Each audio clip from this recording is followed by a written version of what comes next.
ప్రేమగల ప్రియమైన పరిశుద్ధుడైన సజీవమైన నిజమైన నిత్య జీవము కలిగిన సత్యదేవుడవైన ఆకాశమందున్న అంతటా అన్ని సమయాల్లో ఉన్న మా పరలోకపు తండ్రి యేసుక్రీస్తు ప్రభు నామమును బట్టి మీ పాదముల చెంతకు రావడానికి ఇచ్చిన కృపను బట్టి మీకు వందనాలు.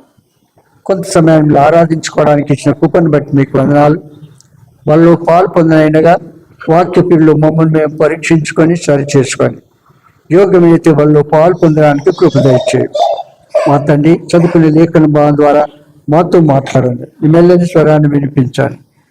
మా తండ్రి పాపకి రక్షణ విశ్వాసకి ఎదుగుదల ముందుకు నడిచే ప్రజలకు అధికమయముకు నడిపించు.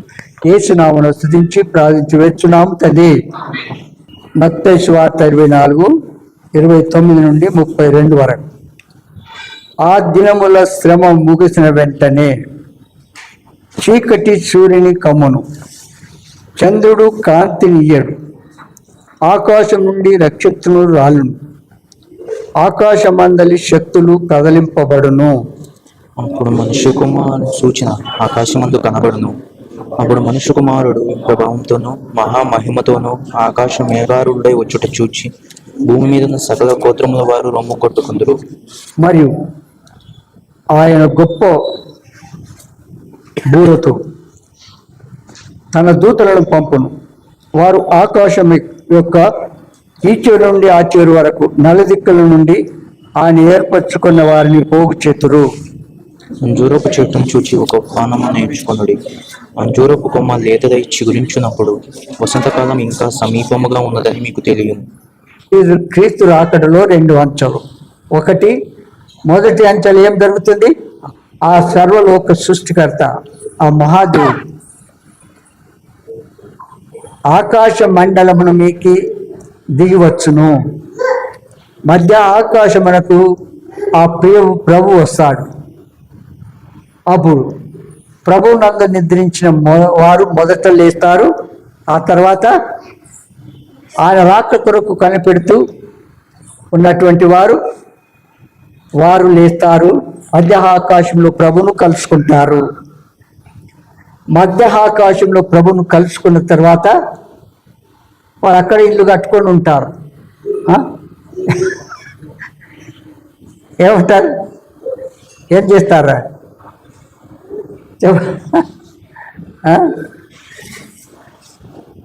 పరలోకానికి వెళ్తారు అన్నారా?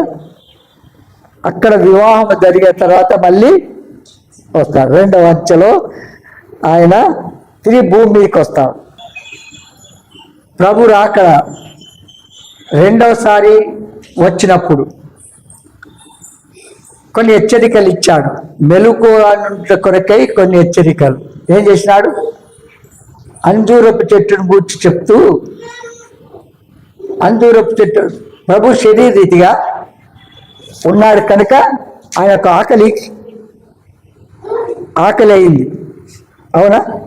ఆకలి అయినప్పుడు అంజూరపు చెట్టు చాలా బాగుంది, ఆకులు ఈకులు అన్నీ ఉన్నాయి, ఏమైనా పండ్లు కాయలు దొరుకుతాయేమని వెళితే ఆ అంజూరపు చెట్టు ఏమైంది? అంజూరపు చెట్టుకు ఆకులు ఉన్నాయి, నిండా ఆకులు ఉన్నాయి, కానీ పువ్వు లేదు, పిందెలు లేవు, కాయలు లేవు, పండ్లు లేవు. ప్రభు యొక్క ఆకలి దాన్ని తీర్చిన చెట్టు కాదు. అవునా? కనుక ఈ అంజూరపు చెట్టు ఇశ్రాయేలు జనాంగం యొక్క జాతి ఆధిక్యతను చూపిస్తుంది. కనుక ఆనాడు వాళ్ళు, ఈనాడు మనం చూపిస్తుంది. అయితే దాని సంగతి ఏంటంటే, ప్రభు యొక్క అక్కలు తీర్చలేదు కనుక ప్రభు వెంటనే దాన్ని ఏం చేసినాడు? శపించి వేశాడు. శపించిన వెంటనే అదేమైంది? ఎండిపోయింది. అవునా? ఎండిపోయింది.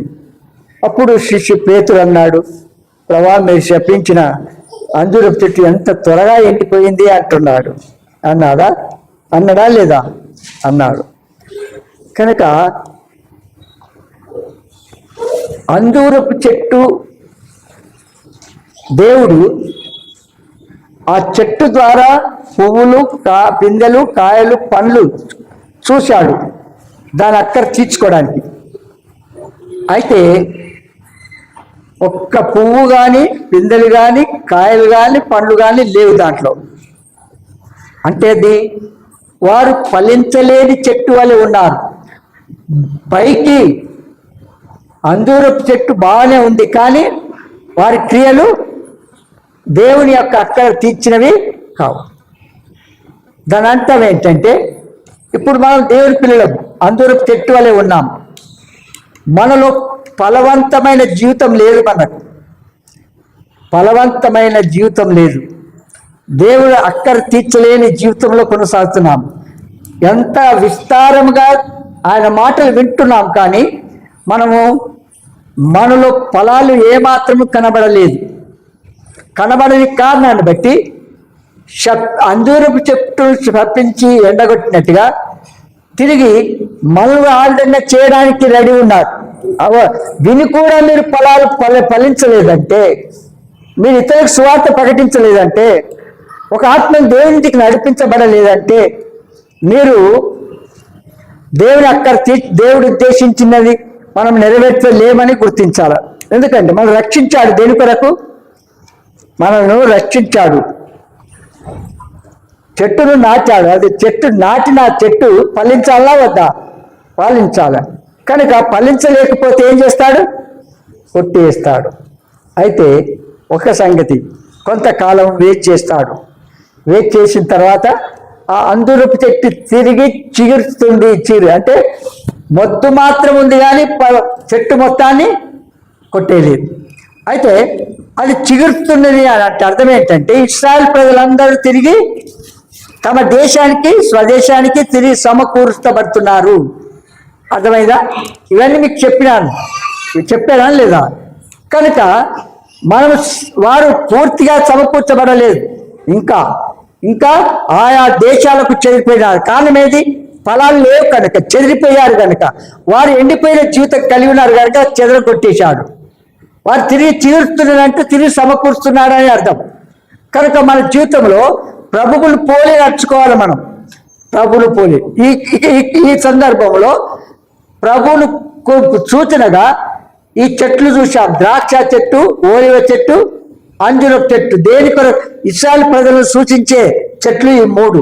అర్థమైందిగా? అవి ఏ చెట్టు ఏ విధంగా ఉందో మనకు చూపించాను నేను. అయితే సంగతి ఏంటంటే, ఇక్కడ చివరిగా ఈ దినం ఆ ప్రభువు రాకడ సమయంలో ఎప్పుడు వస్తాడన్న సంగతి మనకు తెలుసా? ప్రభు ఎప్పుడు వస్తాడు? సూచనలు మాత్రం చెప్పినాడు, కానీ వెంటనే రాడు. చూడండి 36వ వచనం, 24, 36వ వచనం చూడండి. అయితే ఆ దినమును గూర్చి, ఆ గడియను గూర్చి తండ్రి మాత్రమే ఎరుగును గాని ఏ మనుషుడైనను, పరలోకమంది దూతలైనను, కుమారులైనను ఎరుగరు. చూసావా? కనుక ప్రభు ఎప్పుడు వస్తాడో, మనం ఎప్పుడు లోకం ఇచ్చి పెడతామో మనకు తెలియదు. కనుక మనం ఏం చేయాలి? తిరిగి పండుకోవాలి. ఏమంటున్నా? సువార్త ప్రకటించొద్దు. ఆత్మలో ఒక్కరైనా కన్నీటితో ప్రార్థన చేశాను, ఫలాని వ్యక్తి కొరకు సువార్త అందించాను, ఆత్మలు తీసుకొచ్చినానని చెప్పగలుగుతారా? ఒక్కరు. ఎప్పుడు మన కొరకే ఏడవడం తప్ప దేవుని ఆత్మల కొరకు ఏడ్చేది ఉందా? ఆ దుఃఖం వస్తుందా? ఎందుకు వస్తుంది? వస్తుందా? రమ్మన్న కూడా ఎందుకు? అన్ని సమృద్ధిగా ఉన్నాయి కనుక మన జీవితంలో కన్నీటితో ప్రార్థించాల. భారముతో, పట్టుదలతో, విసుగక, ఎడతెగక ప్రార్థన చేసి ఏం చేయాలా? అనేకులకు సువార్త ప్రకటించి వారు వచ్చేంత వరకు వెంటాడాలి. ఏం చేయాలా? వాళ్ళు వచ్చేంత వరకు వెంటాడాలి. చూడండి, నిన్న ఒక కుటుంబంకి వెళ్ళాం. వాళ్ళు మన సహవాసము. ఇక్కడ అడ్రస్ తెలియదు వాళ్ళకు. అయితే ఆ కుటుంబమును రమ్మని చెప్పి అన్నాము, అడ్రస్ పత్రిక ఇచ్చాము. అయితే వచ్చిన వాళ్ళు ఎందుకు? అంతే అది. కనుక వారు వచ్చేంత వరకు ఏం చేయాలి? మనం కన్నీటి వ్యక్తిగతంగా, కుటుంబముగా, సంఘముగా మనం ప్రార్థన చేసి వారిని దర్శిస్తూ ఉండాలి. Time to time. విన్నారా? ఎప్పుడైతే వారిని దర్శించాలంటే కుటుంబం అంతా ఉన్నప్పుడు దర్శించాలి. ఏదో ఒక టైంకి వెళ్ళిపోవడం కాదు. సాటర్డే సండే ఉంటారు, వాళ్ళు ఆఫ్ ఉంటుంది. ఏంది ఏమంటారు, సాఫ్ట్వేర్ వాళ్ళకు ఈ దినాల్లో సాటర్డే సండే సెలవు ఉంటుంది. వారు ఉన్నప్పుడు వెళ్ళాలి, ప్రార్థన చేసి ప్రభు సమయంలో వారు వెళ్ళి వారిని కలుసుకొని ప్రభు మనకు ఆజ్ఞాపించే రీతిగా వారితో మాట్లాడి తిరిగి రమ్మని సిద్ధపరచాలి. కనుక ఇదే మాటలు మార్క్స్ వార్తలో కూడా ఉన్నాయి. మార్క్స్ వార్త 13వ అధ్యాయము 32వ వచనం. ఆ దినమును గూర్చి ఆ గడిని గూర్చి తండ్రి తప్ప ఏ మనుషుడైనను పరలోకమంది దూతలైనను కుమారుడైన ఎరుగడు. యేసుక్రీస్తు మన ప్రియ ప్రభు సంపూర్ణ దేవుడు. మన పాపముల నుండి రక్షించ కొరకై, మన పాపముల కొరకు బలి అవుటకై ఆయన శరీరధారిగా రక్షకుడుగా యేసు అన్నామన భూలోకంలో జన్మించాడు. తాను తగ్గించుకొని మానవుడుగా భూలోకంలో 3.5 సంవత్సరాలు పరిచయం చేశాడు. దేవుడు అనిపించుకోవడానికి అనేక అద్భుత కార్యాలు చేశాడు. చనిపోయిన వారిని లేవనెత్తినాడు. నానా రకమైన రోగులను బాగు చేసినాడు. ఇంకా తుఫాన్లు మాటతో కలిగించి మాటతో ఆపేసినాడు. ఇక్కడ సంగతి ఏంటంటే, ఇక్కడ చూడండి 1వ అధ్యాయము యోహాను సువార్త 1:5 వచనాలు. ఆదియందు వాక్యముండెను. ఆదియందు ఏమున్నది? వాక్యముండెను అంటే యేసు ప్రభు ఉన్నాడు అని అర్థం. ఆదియందు ఎవరున్నారు? వాక్యమైన దేవుడు యేసు ప్రభు ఉండెను. ఆదియందు వాక్యముండెను. వాక్యము దేవుని యొద్ద ఉండెను. వాక్యము దేవుని యొద్ద ఉండెను. వాక్యము దేవుడై ఉండెను. చూడు, వాక్యము దేవుని యొద్ద ఉండేది అంటే యేసు ప్రభు దేవుని యొద్దనే ఉన్నాడు అని అర్థం. వాక్యము దేవుడై ఉండెను, ఆయనే దేవుడు.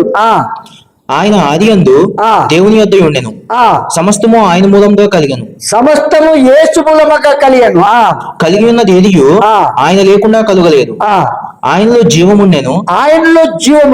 ఆ జీవము మనుషులకు వెలుగై ఉండెను. ఆ వెలుగు చీకటిలో ప్రకాశించుచున్నది గాని చీకటి దాన్ని గ్రహింపకుండెను. ఒక్క నిమిషం. ఆ వెలుగు చీకటిలో ప్రకాశించుతున్నది కానీ చీకటి దాని గ్రహింపకుండెను. చూడండి, ఇక్కడ స్పష్ట మీకు ఎంతవరకు అర్థమైంది చెప్పండి చూద్దాం. ఆ వెలుగు చీకటిలో ఆ ప్రియ ప్రభు, వెలుగైన ప్రభు మరి పాపుల మధ్యలో ఆయన వెలుగైన ప్రభు వాక్యాన్ని మనకు తెలియచేస్తున్నాడు. కానీ మనం ఆయనను తెలుసుకోలేకపోతున్నాం. చీకటి దాన్ని గ్రహించకుండాను అంటే పాపులు దాన్ని గ్రహించలేదు. పాపంలో, అంధకారంలో, చీకటిలో, లోకంలో కొనసాగుతున్న ప్రజలు ఆ చీకటి వెలుగైన ప్రభువును గుర్తించలేకపోతున్నారు.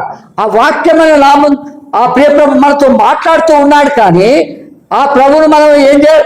విని విడిచిపెడుతున్నాము. ఆ ప్రకారం నడుచుకోవడం లేదు. ఆ ప్రకారం నీకు చాలాసార్లు నా ఎగ్జాంపుల్ చెప్తూ వస్తున్నా.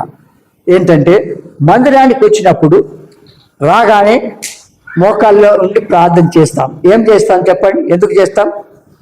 అందరు ఇట్లా వంగిరిగా నేను కూడా వంగి లేస్తా. అందరూ ఏం చదువుతామో ఏమో మనకు తెలియదు. ఏమంటారు?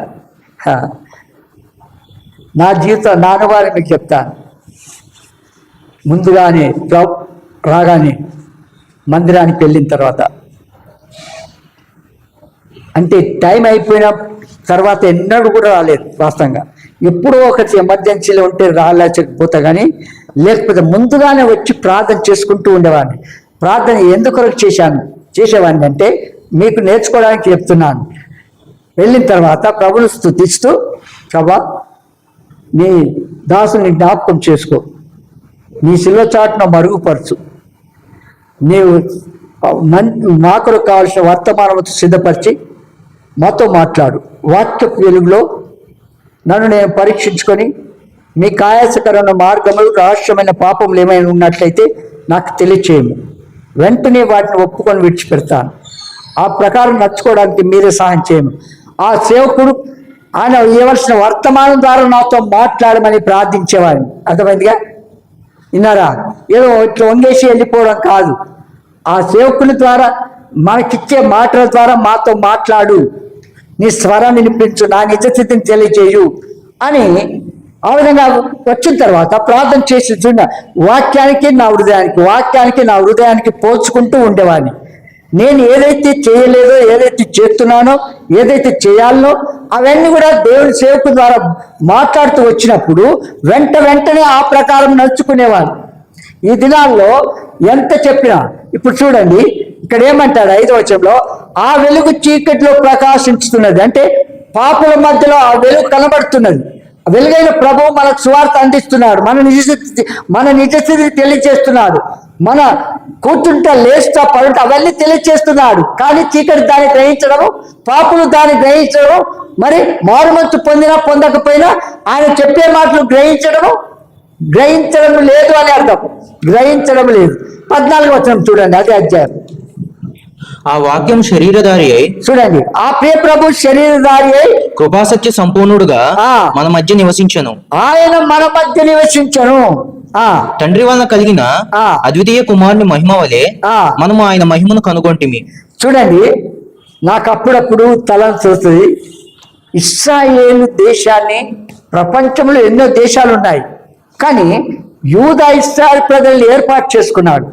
దేవుడే స్వయముగా వారి మధ్య నివసిస్తూ ఉంటే, సర్వలోక సృష్టికర్త వారి మధ్యనే నివసిస్తుంటే ఆయనను ఎంత చిత్రవద చేశారు. వాళ్ళ ఎన్ని హింసలు పెట్టినారు. దేవుడే కాడని చెప్పి శపించుకున్నారు. మా పిల్లల మీద, మా మీద ఈ నేరం మాకు ఉండని కాక అనుకున్నారు.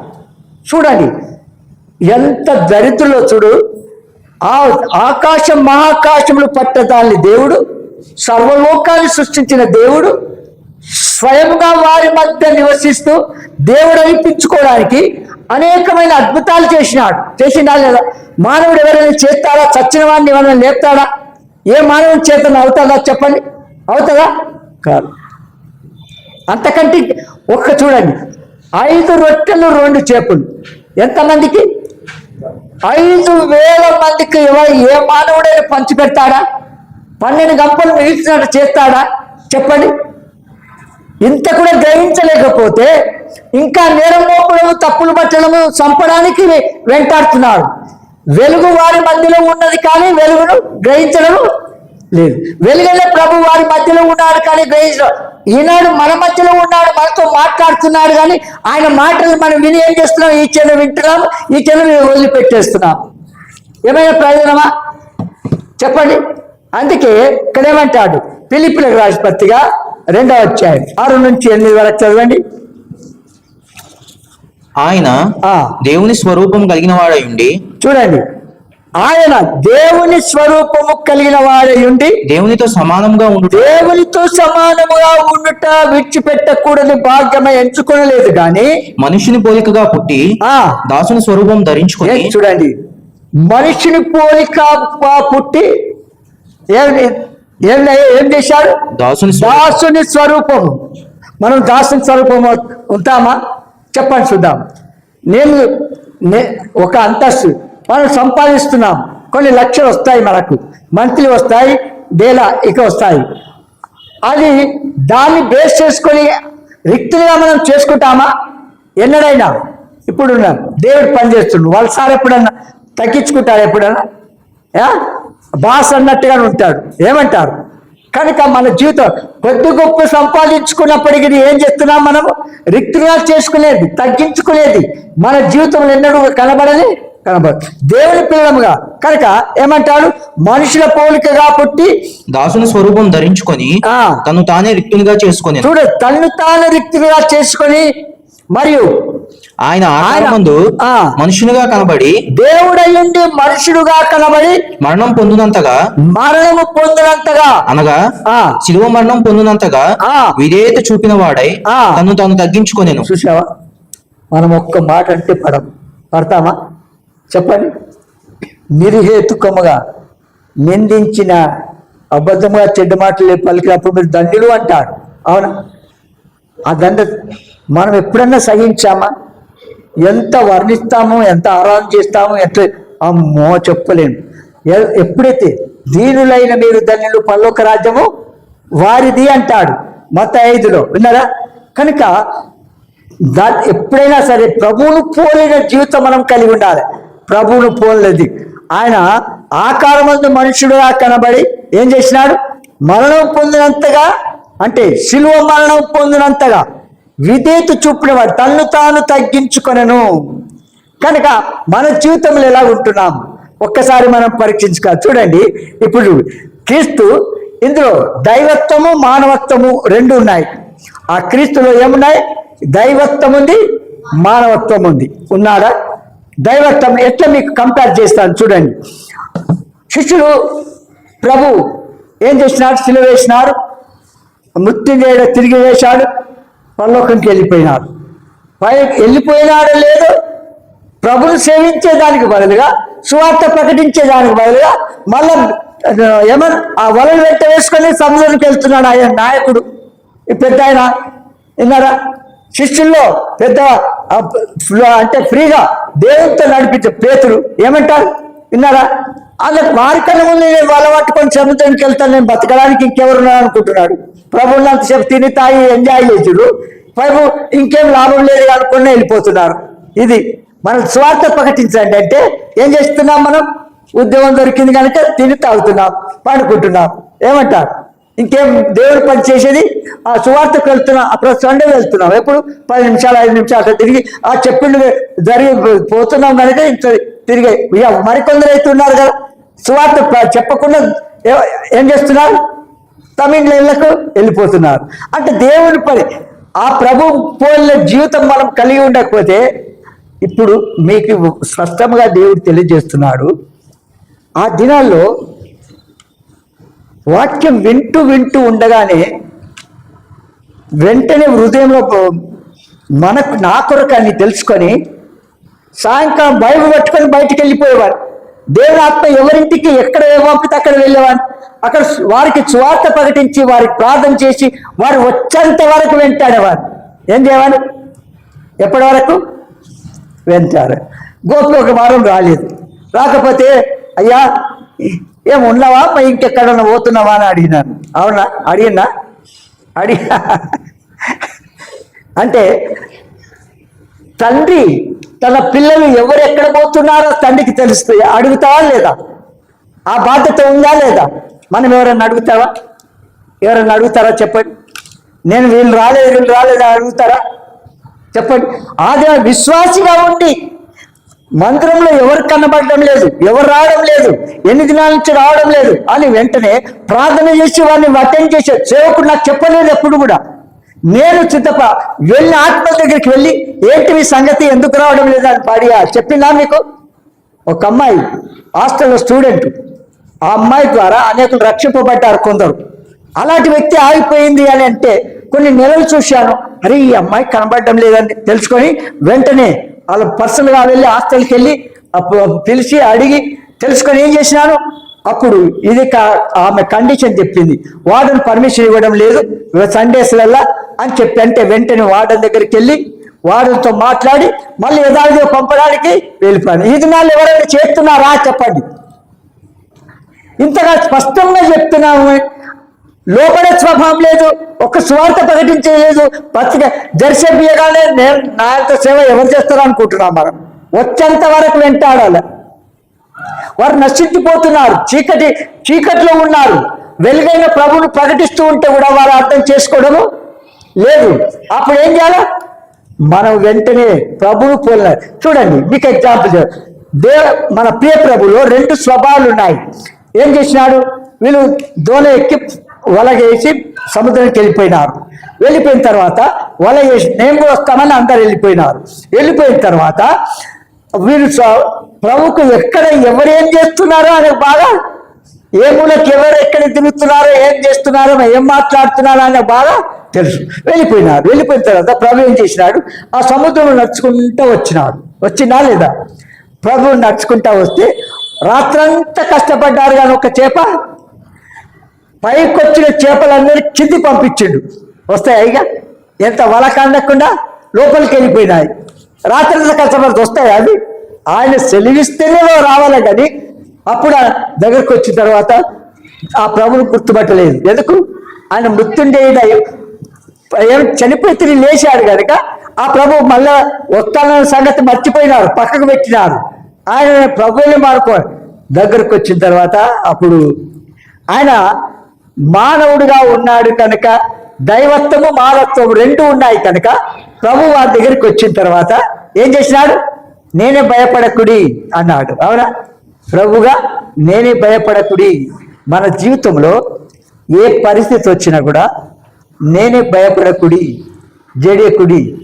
ప్రభు మాట్లాడుతున్న మాటలు ఇక్కడ చూస్తాను, చూడండి. యేసుక్రీస్తులో దైవత్వం మానవత్వం రెండు ఇమిడి ఉన్నాయి. మానవుడుగా వాళ్ళతో పాటే ఒకసారి తుఫాను వచ్చింది. ఆ తుఫాను ఆ ఓడలో ప్రభు నిద్రిస్తున్నాడు. శరీరధారిగా ఉన్నాడు కనుక అలసిపోయి ఉండి ఉంటాడు. ఆ నిద్రించినట్టుగా మరి మానవుడుగా నిద్రిస్తున్నాడు లేదా? నిద్రించినాడా లేదా? మానవుడుగా నిద్రించాడు. కానీ తుఫాను ఓడ తలకిందులు అవుతుంది. ఓడ తలకిందులు అవుతుంది అంటే ఎట్లా చెప్పండి? ఓడ తలకిందులు అవుతుందంటే ఎట్లా? తలకిందులు అంటే అంత ఆ ఓడ ఆ తుఫానుకు ఆకాశం పైకి వెళ్ళిపోయింది. ఎంత?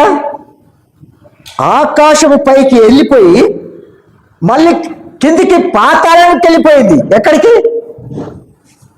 అలాంటప్పుడు మనం మనిషిగా ఉంటామా చెప్పండి చూద్దాం.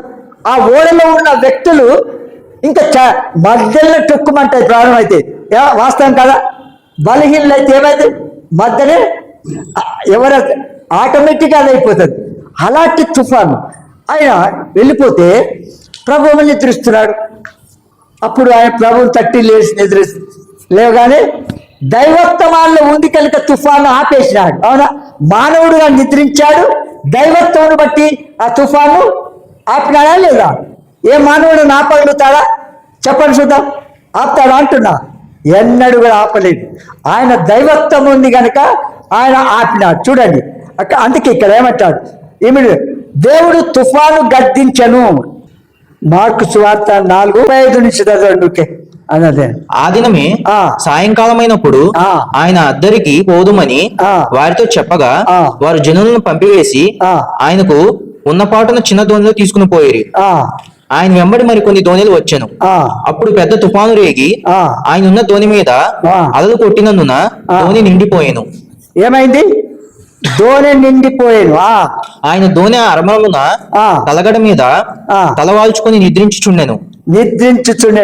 వారు ఆయన లేపి, బోధకుడా, మేము నశించిపోవచ్చున్నాము, నీకు చింత లేదా? చూడు ప్రభు ఏమంటున్నా? బోధకుడా అన్నట్టే మేము నశించిపోతున్నాం, నీకు చింత లేదా అన్నట్టే. ఏముంది చూడండి, ఆయన చిన్నోళ్ళలా కనబడుతున్నాడు వాళ్ళ మధ్య వయసుకు. విన్నారా? వారికి ఎట్లా కనబడుతున్నాడు? వారికి చిన్నోళ్ళలా కనబడుతుంది వయసు. చూడు ఎట్లా మారుతుంది. కనుక ఇవన్నీ సందర్భ మాటలు తీయాలంటే చాలా సంగతులు ఉన్నాయి. కనుక మన జీవితంలో ఆ ప్రభు దేవుడుగా మానవుడిగా మన మధ్య, అలాగనే మానవుని వల్ల కొన్నిసార్లు అన్ని తెలియనట్టుగా కనబడతాడు. అయితే కొన్నిసార్లు దేవుడిగా సమర్థుడిగా ఆయన చేసబడతాడు. మార్కు సువార్త 11:12-13 చదవండి. మరునాడు వారు బేతనియా నుండి వెళ్ళుచుండగా ఆయన ఆకలి కొని, ఎవరు? మానవుడుగా ఆకలి కొన్నాడు. అర్థమైందా? ఆకలి కొని ఆకులు గల ఒక అంజూరపు చెట్టును దూరం నుండి చూచి దాని మీద ఏమైనా దొరుకునేమో అని. ఒక్క నిమిషం. దూరం నుంచి మనం చూస్తే చెట్టు బాగుంది, అక్కడికి వెళ్దాం, ఏమైనా దొరికితే అనుకుంటామా లేదా? మానవుడు అవన్నీ తలంచి అక్కడికి వెళ్దాం, ఏమైనా దొరుకునేమో అని దాని వద్దకు వచ్చి చూడగా ఆకులు తప్ప మరేమీ కనబడలేదు. ఏదైనగా అది అంజూరపు పండ్ల కాలం కాదు. అంజూరపు పండ్ల కాలము కాదు.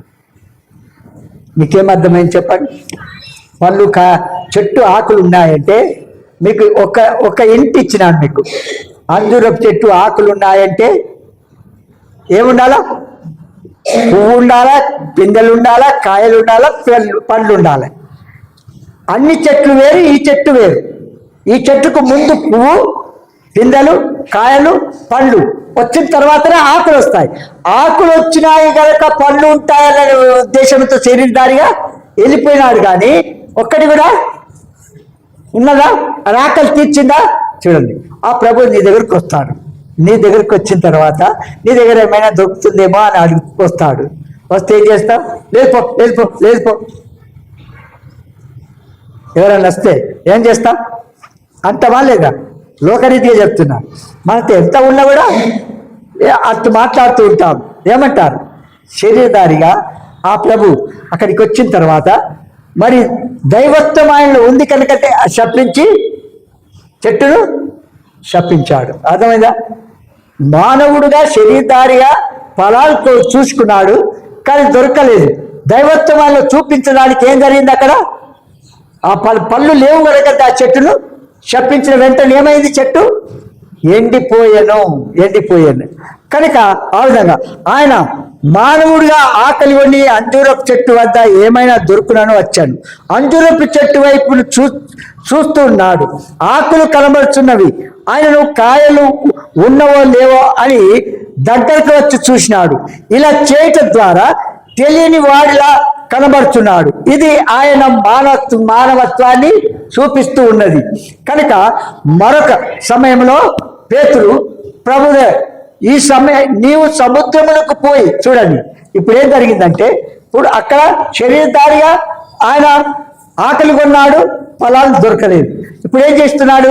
ఇప్పుడు దైవత్వము చూపించాలంటే, మానవుడుగా ఉన్నటువంటి ఆ ప్రభు దైవత్వం చూపించాలంటే పేతురుతో అన్నాడు ఏమని? నువ్వు సముద్రానికి వెళ్ళు, గాలం వేసి మూట వచ్చిన చేపను పట్టుకో అన్నడా? ఆయన దైవత్వాన్ని చూపిస్తుంది. అక్కడ సముద్రంలో వేల కొలది చేపలు ఉంటాయి. వేల కొలది చేపలు అంటే రకరకాల చేపలు ఉంటాయి. ఎప్పుడు చూడం మనం. అది సముద్రం వాళ్ళు పట్టినప్పుడు అవి వస్తే చూస్తాం తప్ప మనం వాస్తవంగా చూడం. అయితే అప్పుడు ఏం చేసినాడు? మొదటి వచ్చిన చేప గాలం మింగిన ఆ చేపలో ఏముంది? షెకేలు ఉంటుంది. నువ్వు దాని నోరు తెరిచి చూడగానే షెకేలు ఉంటుంది కనుక నీకు నాకు ట్యాక్స్ కట్టేసేరా అంటాడు. అర్థమైందా? దైవత్వం అది దాన్ని ఏం చూపిస్తుంది అంటే దైవత్వాన్ని చూపిస్తున్నది. కనుక అది చూడండి మత్తయి 17:27 ఆయనను మనము వారికి అభ్యంతరం కలగజేయకుండా నీవు సముద్రమునకు పోయి గాలము వేసి మొదట పైకి వచ్చి చేపను పట్టుకొని దాని నోరు తెరిచిన ఎడల ఒక షెకేలు దొరుకును. దాన్ని తీసుకుని నా కొరకును నీ కొరకును వారికి ఇమ్మని అతనితో చెప్పిండా? అయ్యో, మనమైతే ఇప్పటిమైతే ఏం చేస్తాం? ఏం చేస్తాం? ఆ సముద్రం పోవాలంట, వల వేయాలంట, గాలం వేయాలంట. అది పడకపోతే, అది మింగకపోతే, అది ఒక మింగింది అనుకో, ఆ గాలం షెకేలు లేకపోతే అంత దూరం పోయింది. ఏమైనా పని ఉందా ఆయనకు?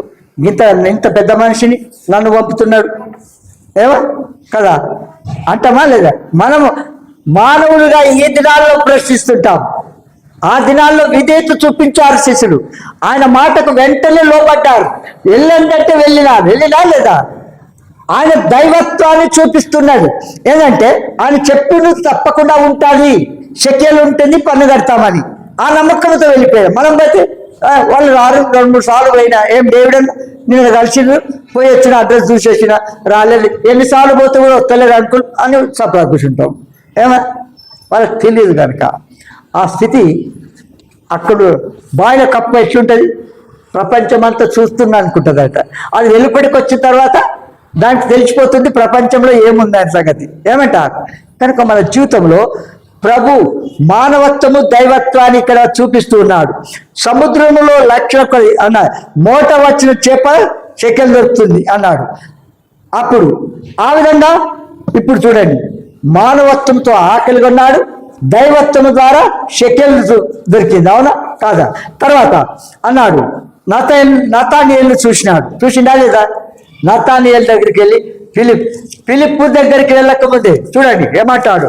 చూడు యోహాను సువార్త 1:48 తీయండి. నన్ను నువ్వు ఎలాగూ ఎరుగుతువని నతానియేలు ఆయన అడిగాడా? యేసు ఫిలిప్పు నిన్ను పిలవక మునిపే నీవు అంజూరపు చెట్టు క్రింద ఉన్నప్పుడే నిన్ను చూచి తినని. చూసావా?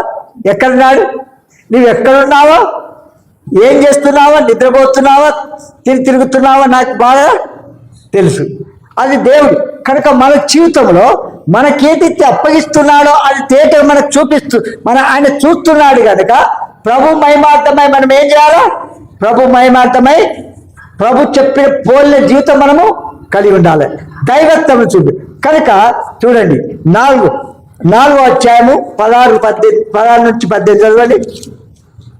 యేసు ఆ. నీవు వెళ్ళి ఆ. నీ పెనిమిటిని పిలుచుకుని ఇక్కడికి రమ్మని. చూడండి ఇక్కడ సమర స్త్రీతో మాట్లాడుతున్నాడు. ఏమంటారు?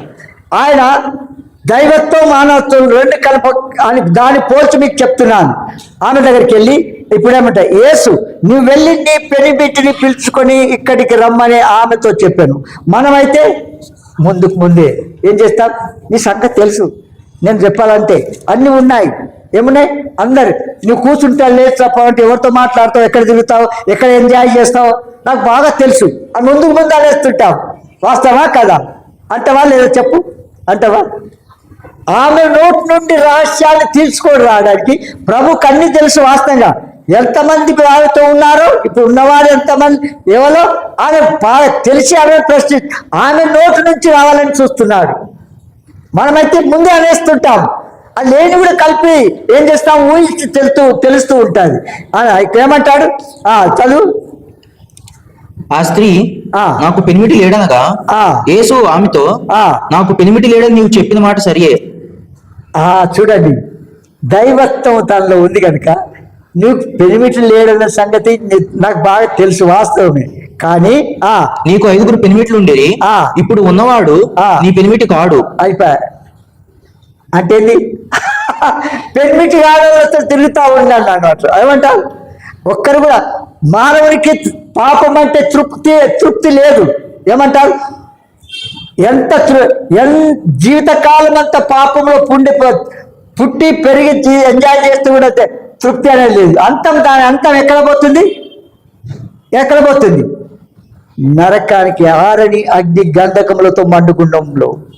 ఆ ప్రభు ఆ పడిపోయిన ఎవరు ఇష్టపడని ఆమె చూడండి, వ్యభిచారతో ఉన్నటువంటి స్త్రీని ఊరందరికి వెళ్ళి పిలుచుకొని రాస్తే నమ్ముతారా ఎవరైనా? ఏ పిచ్చిదన పో, మా దగ్గరికి వద్దుకొచ్చినావు అంటారా లేదా? వాళ్ళ క్యారెక్టర్ని బట్టి అదే ఒక ఎమ్మెల్యే వచ్చినాడుకో, రండి ఇక్కడ పైసలు ఇస్తున్నారు అంటే పరిగెత్తుకుంటూ వస్తారు. ఆ క్రిస్మస్ వస్తుంది, చీరలు పంచుతాం రండి అంటే వస్తారు. ఏమో అయ్యో ఈ గవర్నమెంట్ ఇస్తూనే ఈ గవర్నమెంట్ చీరలు ఇస్తలేదు, ఏం చేయాలంటే ఇస్తే బాగుండు అనుకుంటా. ఏమంటా వాస్తవరా? కనుక ఆ గవర్నమెంట్ ఫ్రీ బస్సు ఫ్రీ అని అన్నారు. ఈ గవర్నమెంట్ ఇప్పుడున్న గవర్నమెంట్ ఫ్రీ అంటారు. ఆ గవర్నమెంట్ ఇచ్చిందా?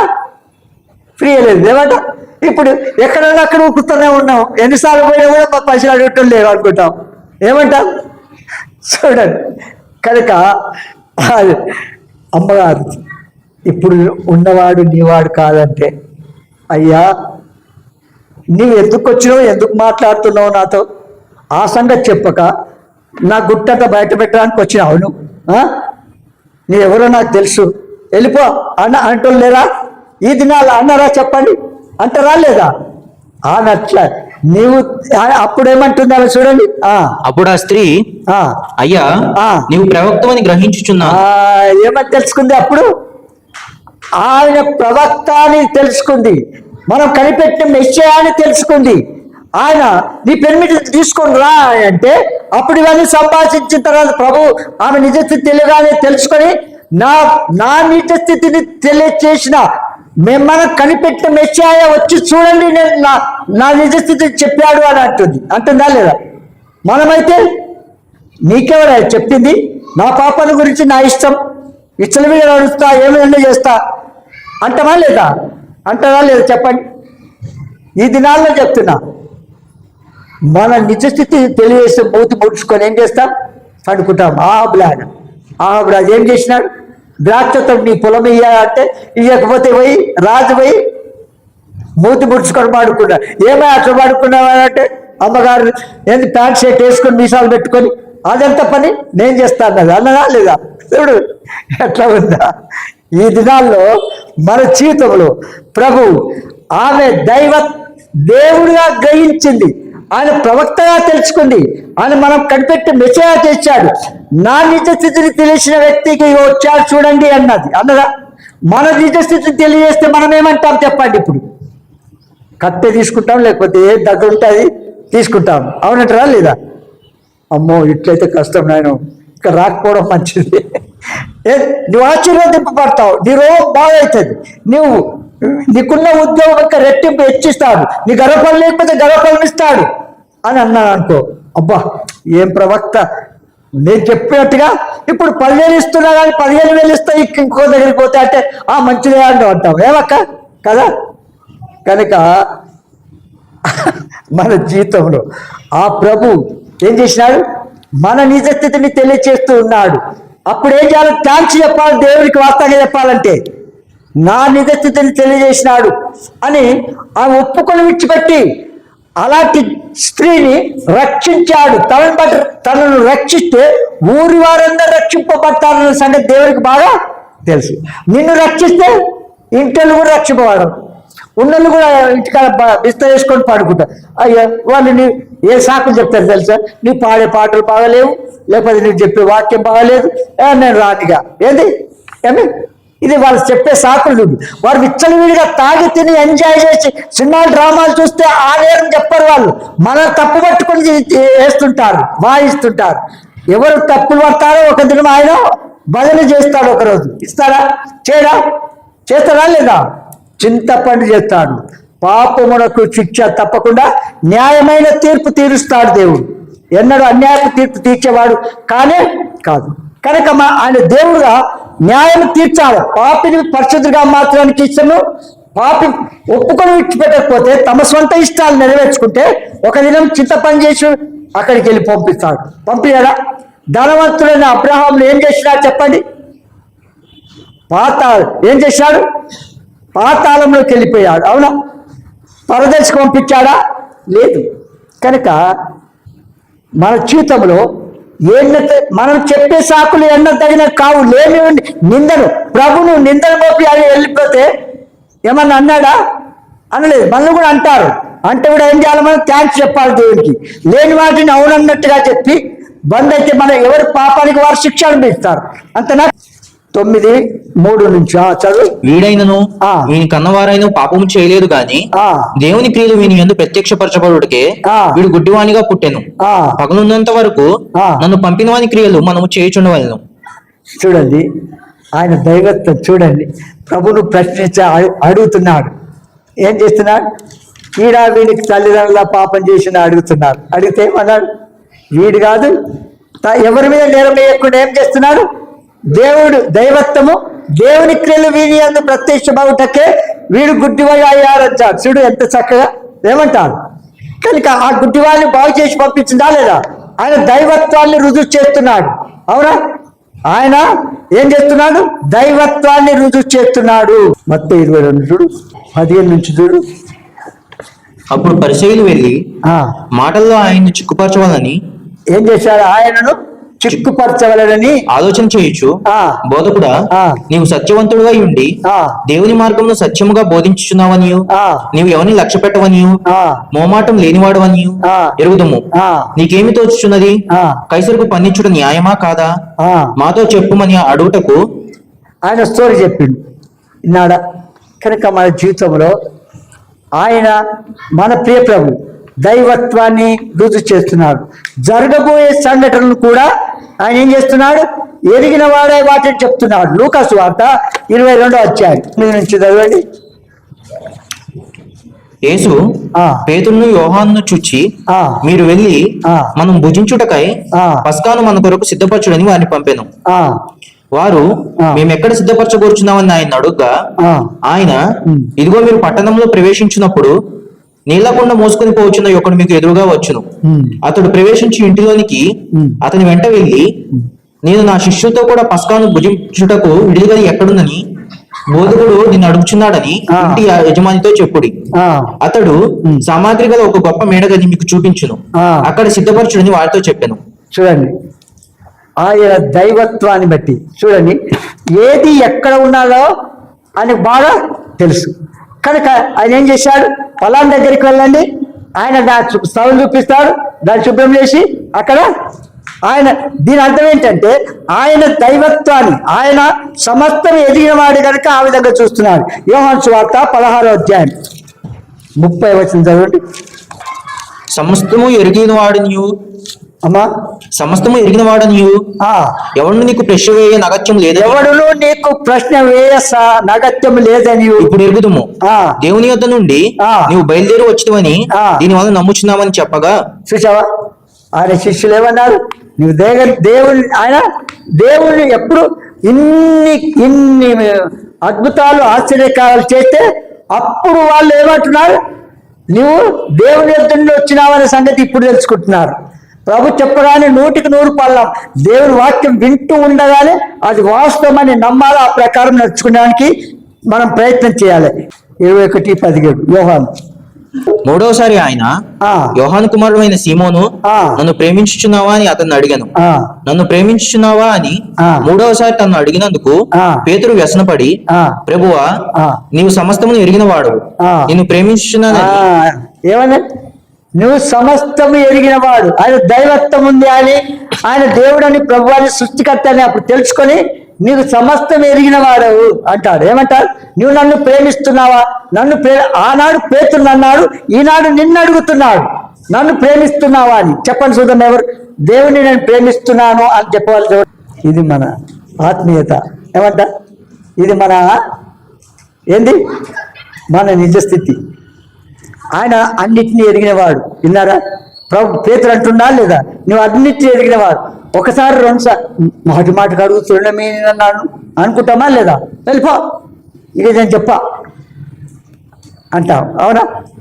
కానీ విసుగు చెంది 3వసారికి ఏమంటున్నాడు? 3వసారికి నువ్వు అన్నీ తెలిసినవాడు, నిన్ను ప్రేమించున్నానని నీవే ఎరుగుతావని ఆయనతో చెప్పాను. అప్పుడు అన్నాడు యేసు, నా గొర్రెలను మేపు అన్నాడు. ఏమంటే మా గొర్రెలను కాయు అన్నాడు. మనం ఏమి చేస్తాం? పశువులను గాయానికి పోతామంటాం. ఏమంటాం? లేకపోతే మనుషుల గాయానికి పోతామంటాం. ఇదే దేవుడు చెప్పింది మనం చేస్తామా? కనుక ఆయన దైవత్వాన్ని చూపిస్తున్నాడు. మరి ఆయన సర్వజ్ఞాని అయినప్పటికీ తండ్రి ఇష్టము నెరవేర్చుకోవద్దు. అలాంటి సర్వోత సృష్టికర్త అయినప్పటికీ ఒక సంగతి మర్చిపోవద్దు, తండ్రి అయిన దేవుని చిత్తానికి కంప్లీట్గా నెరవేరుస్తూ ఉన్నాడు. ఆయన చెలివిచ్చిన మాటని పలుకుతున్నాడు. చివరికి తన ప్రాణం పోయేటప్పుడు కూడా నీ చిత్తము జరిగించును అంటున్నాడు. అవునా? మనము ఆ విధంగా చేస్తామా? దేవుని పిల్లలుగా దేవుడు చెప్పింది చేస్తాడు. ప్రాణం పోయినా సరే దేవుడు చెప్పింది చేస్తానని చెప్పగలుగుతామా? చూడండి, ఒక ఇన్సిడెంట్ జరిగింది హర్యానాలో. దేవుని పిల్లలు బహిరంగ సువార్త చేస్తున్నారు. బహిరంగ సువార్త చేస్తుంటే బల్ల గురించి సువార్త చెప్తారు, వాక్యం చెప్తారు. పరలోకం నుంచి దిగి వచ్చినాక అట్లా వాక్యం చెప్తారు. విరుద్ధ బీజేపీ ఆర్ఎస్ఎస్ వాళ్ళు వచ్చి వాళ్ళు చేస్తున్న వాళ్ళ దగ్గర ఉన్న బైబిల్స్ అన్ని పత్రికలన్నీ ఒక దగ్గర వేసేసి ఎవరైతే బల్ల గుద్ది చెప్తున్నారో ఆ వ్యక్తితో పెట్రోల్ బాటిల్ ఆయనకి ఇచ్చి, నువ్వే చల్లు, ఈ అగ్గిపెట్టె కూడా తీసుకొని నువ్వే అగ్గి కాల్చేయు అని ఆ సేవకునితో కాల్చిపిస్తున్నారు. పెట్రోల్ పోగిస్తున్నారు. మనం చూడండి, మనం ప్రభు కొరకు ప్రాణం పెట్టడానికి వెనుకాడుతున్నామా? ప్రాణం పెడుతున్నామా? లేదు, ఇంకా బతకాలని. ఏమంటారు? అవునా? కనుక ఇప్పటి కాల శ్రమలు ఎన్నదగినవి కావు. ఆ దినాల్లో పౌలు విషయం జాలిస్తూ ఉంటే అబ్బా, ఎన్ని శ్రమలంటే, ఎన్ని దెబ్బలంటే, ఎన్ని కష్టాలంటే అన్ని సహించుకుంటూ కూడా ప్రభువును వదిలిపెట్టలేదు, సువార్త ప్రకటించడం ఆగలేదు. ఎన్నిసార్లు చెరసాలు వేసినారు. ఎన్నిసార్లు పౌలుశీలను చెరసాలు వేసినప్పుడు వారు పాటలు పాడుతుంటే ఏం జరిగింది చూడండి. వాళ్ళు ఆ అధ్యాయంలో చూడండి మీరు, వారు ఎన్ని దెబ్బలు తిన్నారో, ఎన్ని కష్టాలు పడ్డారో. ఈ రోజుల ఒక్క మాట అంటే మన జీవితం నీది, ఒక్క మాట అంటే సహించలేని విశ్వాసం నీది. పరలోకంలో ఉంటావా? నువ్వు చెప్పు చూద్దాం, ఉంటావా? సేవకుడైనా విశ్వాసాన్ని ఇంకెవరైనా సరే ఆ విధంగా ప్రాణం పెట్టడానికి వెనుకాడకుండా ఉంటామా మనం? చెప్పండి చూద్దాం. ఎలాంటి భక్తి చేస్తున్నాం మనం తుమ్మితే ఊడే భక్తి మనది. తుమ్మితే ఊడే భక్తి అంటే అర్థమైందా? తుమ్మితే ఊడే చల్తా మీకు తెలుసాక తెలియదా? అయ్యో, క్లోజ్, ఇది ఎగ్జాంపుల్కి వచ్చి క్లోజ్ చేస్తాను 5 నిమిషాలు. అయితే ఏంటంటే భార్యాభర్తలు కొట్లాట అయింది. భార్యాభర్త కొట్లాట ఒకరికి ఇక బాగానే ఎక్కువ అయిపోయి ఏం చేసిండు, మా వేరెక్కడ కత్తితో పొడిచినట్టుగా ఏం చేసిండంటే మా కోపం వచ్చి భార్య ముక్కును కోసేసిండు. భార్య ముక్కును కోసేసేస్తే ఆమె పోయి పోలీస్ స్టేషన్కి వెళ్ళింది. పోలీస్ స్టేషన్ కంప్లైంట్ చేసి అన్నీ చేసింది. చేసిన తర్వాత ఏమైంది తెలుసా, చివరికి తర్వాత అయ్యో ఎంత పని చేస్తే అనుకొని ఏం చేసిండంటే ఇప్పుడు ఏం చేయాలా, హాస్పిటల్ తీయాలి. అది కోసేసిన ముక్కు ఎక్కడ వారేసిండు, దొరకలేదు. మళ్ళీ అతుకు పెట్టడానికి ఆయన డాక్టర్ ఏం దొరకలేదు. ఆయన ఏం చేసిండంటే ఆ డాక్టరు సేమ్ కలర్ ఏంటి అదే ఆమె ముక్కు ఏ రకంగా ఉందో అదే రకంగా ప్లాస్టిక్ ముక్కు చేసిండ్రు. తయారు చేసి పెట్టిన తర్వాత మంచిగా ఫిక్స్ చేసినారు. అద్దంలో చూసుకొట్టుందా, అబ్బా చాలా బాగుంది, ఇప్పుడు నా భార్య చాలా మొదటి ముక్కులాగా బాగుంది అని సంతోషపడ్డ తర్వాత ఈ అమ్మగారికి ఏంటంటే మిరాల రసం చాలా ఇష్టం. చింతపండ్లు, మిరాల రసం, మంచి చలికాలం మిరాల రసం తిని మంచిగా వచ్చింది. మందిరానికి రాగానే జలుబు చేసి 9 వరకు ఈ ముక్కు పోయి ఆడ కూర్చుంది, దగ్గర పడ్డది. అయ్యో నా ముక్కు ఏం పోయింది. కనుక మన జీవితంలో తండ్రి మన భక్తి ఎలాంటిదంటే తుమ్మితే ఊడే భక్తి లాంటిది. విన్నారా? ఏదో నమ్ముకున్నాము కానీ ప్రభు కొరకు శ్రమ అనుభవిస్తామా, హతసాక్షులం అవుతామా? మాట అంటే బడిని మూతి ముడుచుకొని ఇంట్లో పడుకునే రకమైతే ఇంకెక్కడన్నా పోతా ఎవరి కొరకు పోతావు? నీ ఆత్మ రక్షణ కొరకు నువ్వు కాపాడుకుంటావా, లేకపోతే ఇంకెక్కడన్నా పోతే పనిలోకి వెళ్తారా అంటున్నా. చాలా కష్టం. అందుకొరకు మన జీవితంలో సరి చేసుకోవాలి. అందుకే కొన్ని విషయాలు తండ్రి ఇష్టానికి వదిలిపెట్టేశాడు. ఆ దినమందు తండ్రిని ఎరిగేవాడు. ఆ కాలము తండ్రి తన స్వాధీనంలో ఉంచుకున్నాడు కాదు. అప్పుడు చూడండి, కొన్ని అపోస్తుల కార్యములు 1:7 కాలములను సమయములను తండ్రి తన స్వాధీనమందు ఉంచుకొని ఉన్నాడు. వాటిని తెలుసుకోవడం మీ పని కాదు. వాటిని తెలుసుకుంటాం మీ పని కాదు. కనుక మనం ఏం చేయాలి? సిద్ధంగా ఉండాలి. ఎప్పుడు ప్రభు పిలిచినా, మనం ఎప్పుడు లోకం విడిచిపెట్టినా పరలోకంలో దేవునితో కూడా ఉంటాను అనే నిరీక్షణ మనం కలిగి ఉండాలి. అర్థమైందా? కనుక మన జీవితంలో ఎలాంటి భక్తి చేస్తున్నామని దేవునితో సమానంగా నిన్ను క్రీస్తు మానవుడై దాసుడై మరణం పొందినంతగా తన్ను తాను తగ్గించుకున్నాడు. ఎందుకు చెప్పండి?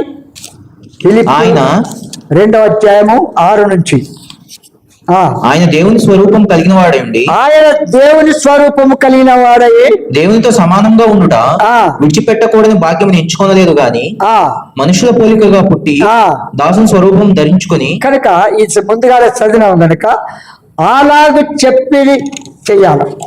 అలాంటి భక్తి జీవితావా? చూడండి అంటాడు, శరీరాన్ని చంపువానికి భయపడకండి, ఆత్మను శరీరాన్ని చంపువానికి భయపడండి అంటాడు. అర్థమైందా? కనుక శరీరాన్ని చంపువానికి భయపడి నీ పెట్రోల్ పోయి నువ్వు కాల్చంటే ఇట్లా గీకేస్తేవి ఏమి? మన భక్తి ఏంది? ప్రాణం కాపాడు. ప్రభువు మన కొరకు అన్ని ప్రాణం పెట్టడానికి వెనకాలేదు. మనం ఆ విధంగా శ్రమలు వస్తే మనం ఏం చేస్తాం చెప్పండి? ఏం చేస్తాం? ఏమక్క ప్రాణం పెడతారా ప్రభు కొరకు? మన భక్తి ఏమైనట్టు అంతే. కనుక మన జీవితంలో సరి చేసుకొని ప్రభు ఏదైతే చెప్తున్నాడో అది చేయలేకపోతున్నాం, క్షమాపణ అడిగి ఇక మీద మనం ఆ విధంగా చేస్తామని తీర్మానం చేసుకోవాలి. అర్థమైందా? ఇప్పటికీ అంజూరపు చెట్టు సంగతి క్లోజ్. అర్థమైందా? మీరు మళ్ళీ ఏది నేర్చుకున్న ఇతరులతో కూడా చెప్పాలా. ప్రార్థన చేసుకుంటాం. తండ్రి యేసునామమున మరొకసారి ప్రార్థనకు వస్తున్నాం. మా ముందుకు తీసుకొచ్చిన లేఖన భావములన్నింటిని బట్టి మీకు వందనాలు. మానవద్దు బాట విత్తబడిన వాక్యానికి పరిశుద్ధాత్మ కార్యము ప్రతి ఒక్కరు లోతుగా జరిగించి మీరు ఆశించిన రూపంలో మార్చి మీ నామానికి మహిమ తెచ్చుకోండి. పాపికి రక్షణ, విశ్వాసకి ఎదుగుదల, ముందుకు నడిచే ప్రజలకు అధిక మహిమకు నడిపించు. తెలుగు చేసే పొరపాట్లు క్షమించి ప్రభావం మీరు ఆశించిన రూపంలో మార్చి నేను మహిమ ఘనత ప్రభావం పొందవలసిందిగా కోర్చు మీ చేతులకు అప్పగిస్తూ యేసు నామమున స్తుతించి ప్రార్థించి వేచున్నాము తండ్రి. ఆమేన్.